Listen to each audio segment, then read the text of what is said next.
সম্মানিত চাকরি প্রত্যাশী ভাই ও বোন, আসসালামু আলাইকুম। আশা করি সকলে ভালো আছেন।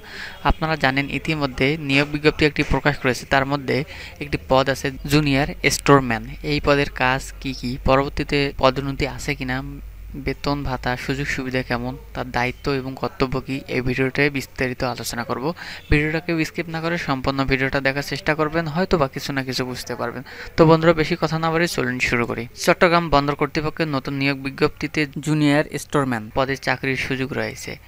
আজকের ভিডিওতে আমি আলোচনা করব এই পদের কাজ, দায়িত্ব, বেতন ভাতা এবং কর্মজীবনে উন্নয়নের সম্ভাবনা নিয়ে বিস্তারিত আলোচনা করব। পদের বিবরণ। পদের নাম জুনিয়র স্টোরম্যান। পদ সংখ্যা 4 জন, গ্রেড 16, চাকরির ধরন স্থায়ী। কাজ এবং দায়িত্ব। জুনিয়র স্টোরম্যান পদের প্রধান কাজগুলোর মধ্যে রয়েছে বন্দরের স্টোর বা গুদামে দৈনন্দিন কার্যক্রম পরিচালনা, পণ্য সামগ্রী গ্রহণ, সংরক্ষণ এবং বিতরণের তদারকি করা, স্টোরের হিসাব নিকাশ ও নথিপত্র রক্ষণাবেক্ষণ করা, গুদামের পণ্যের সঠিক ইনভেন্টরি রাখা, বন্দরের কার্যক্রমের সাথে সংশ্লিষ্ট সরঞ্জাম বা মালামালের সময়মতো সরবরাহ নিশ্চিত করা, উচ্চ পদস্থ কর্মকর্তাদের নির্দেশনা অনুযায়ী কাজ সম্পন্ন করা। বেতন ভাতা। বেতন স্কেল 16তম গ্রেড অনুযায়ী 9,300 থেকে শুরু করে 22,490 টাকা পর্যন্ত। ভাতা।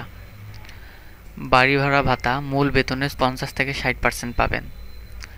চিকিৎসা ভাতা, উৎসব ভাতা বছরে 2 বার, অন্যান্য ভাতা যেমন পরিবহন ভাতা ইত্যাদি।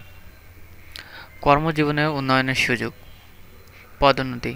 কর্মদক্ষতা এবং অভিজ্ঞতার ভিত্তিতে স্টোরম্যান, সিনিয়র স্টোরম্যান বা সমমানের উচ্চ পদে পদোন্নতির সুযোগ।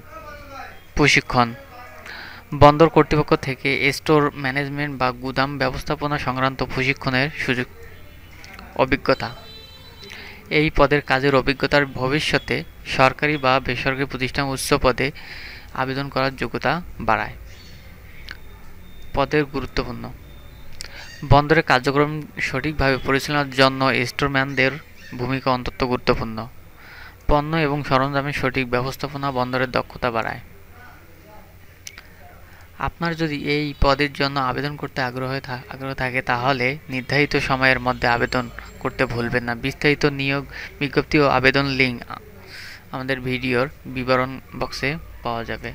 তো বন্ধুরা, এই ছিল আজকের ভিডিও সম্পর্কে কোনো কিছু জানার থেকে থাকলে অবশ্যই কমেন্ট বক্সে কমেন্ট করে জানাবেন। আমি উত্তর দেওয়ার চেষ্টা করব ইনশাআল্লাহ। তো পরবর্তী ভিডিওর জন্য অবশ্যই চ্যানেলটি সাবস্ক্রাইব করে রাখবেন। এই ছিল আজকের ভিডিও। আশা করি সকলে সুস্থ থাকবেন, ভালো থাকবেন। আল্লাহ হাফেজ।